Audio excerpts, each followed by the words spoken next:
What's the role of nutrition for both preventing and beating COVID-19? Nutrition-related myths on protection and treatment have been widely prevalent in this pandemic, and while there's no diet that completely prevents infection, there are certainly dietary steps we can take to minimize risk. Those with healthier diets in general seem to suffer less serious courses, but this appears to be an indirect benefit of lower rates of obesity and pre-existing medical conditions. I mean, that's great, but is there any diet that may have direct effects on the course of disease or susceptibility to infection in the first place? Well, plant-based diets have been shown to decrease the risk of suffering from other respiratory infections. In fact, plant-based seminaries during the pandemic of 1918 appeared to have been relatively spared. Why might a plant-based diet help? Vegetable nitrates, concentrated in dark green leafy vegetables, can be used to make nitric oxide, which is part of our lungs' first line of defense against infection. There are also polyphenol phytonutrients in plants that may directly inhibit viral infection. Then there are beneficial effects on our microbiome, which plays a key role in our system-wide immune function.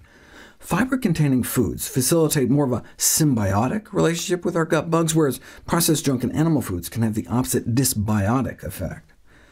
Fiber, concentrated in whole plant foods, is the single most anti-inflammatory food component, whereas saturated fat, concentrated in meat, dairy, and junk, is the most pro-inflammatory food component. And so, no surprise, those consuming more pro-inflammatory diets were at greater risk of suffering a severe course and of getting COVID-19 in the first place, up to nearly 12 times the odds, even after taking into account body weight, diabetes, and blood pressure. But this study only covered 60 COVID patients. How about 11,000 COVID patients? Diet-associated inflammation increased the risk of getting COVID-19 infection, suffering a severe course, and dying from the disease. Might this help explain why the COVID death rates were 100 times lower in Africa? Can a plant-based diet help mitigate COVID-19? Let's find out. In this study of COVID-19 illness severity in the elderly in relation to vegetarian versus non-vegetarian diets, statistically, the non-vegetarians had up to 20 times the odds of suffering a critically severe course of COVID, but that was based on only 9 vegetarians. Now here, a study of thousands of frontline healthcare workers across 6 countries found that those eating plant-based diets had 73% lower odds of suffering a moderate or severe course of COVID-19, and even combined with pescatarians who eat fish but no other meat still had significantly lower odds. The biggest spread was between those eating plant-based versus low-carb. Compared to plant-based healthcare workers, those eating low-carb, high-protein diets had nearly 4 times greater odds of suffering a serious infection. This may not seem surprising, given that many of the underlying risk factors for COVID-19 mortality— obesity, heart disease, high blood pressure, type 2 diabetes— can be controlled or even reversed with a healthy enough plant-based diet and lifestyle. But the apparent plant-based protection went above and beyond. The greatly reduced risk was independent of all those conditions. The researchers suggest that a healthy diet rich in nutrient-dense foods may be considered for protection against severe COVID-19. The one food group most associated with lower symptom severity in one outpatient study was legumes, followed by grains, the top sources of dietary fiber. The investigators suggest that the anti-inflammatory effects of the short-chain fatty acids released by our fiber-feeding good gut bugs may explain the connection.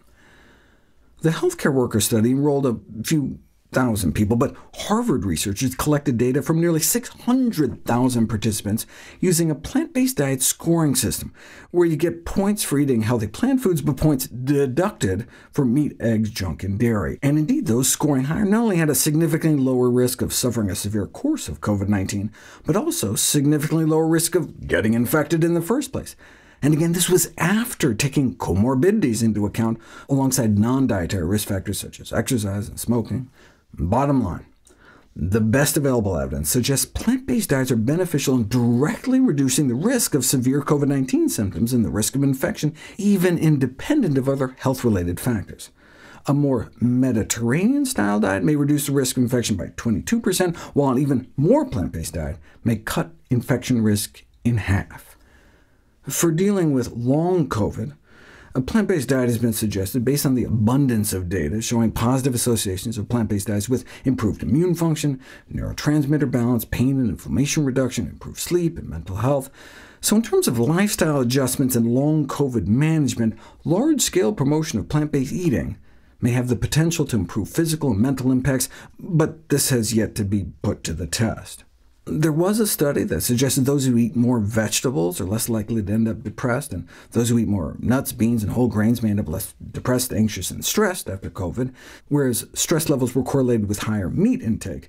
But the only interventional studies are like this, showing a detrimental impact on high-fat, high-sugar diets, but that's in Syrian hamsters, though there's definitely some unhappy hamster lungs on the crappy diet. All in all, adopting a healthy plant-based diet may be a powerful tool to decrease the risk of severe COVID-19 and should be promoted as a public health safety measure. And what are the side effects? A delay in aging and decreased disease. Maybe this is the booster we need. After all, if real effort had gone into encouraging and incentivizing healthier diets and lifestyles, we would not only have saved many more lives from COVID-19, but we would also reduce future mortality from all major causes of death.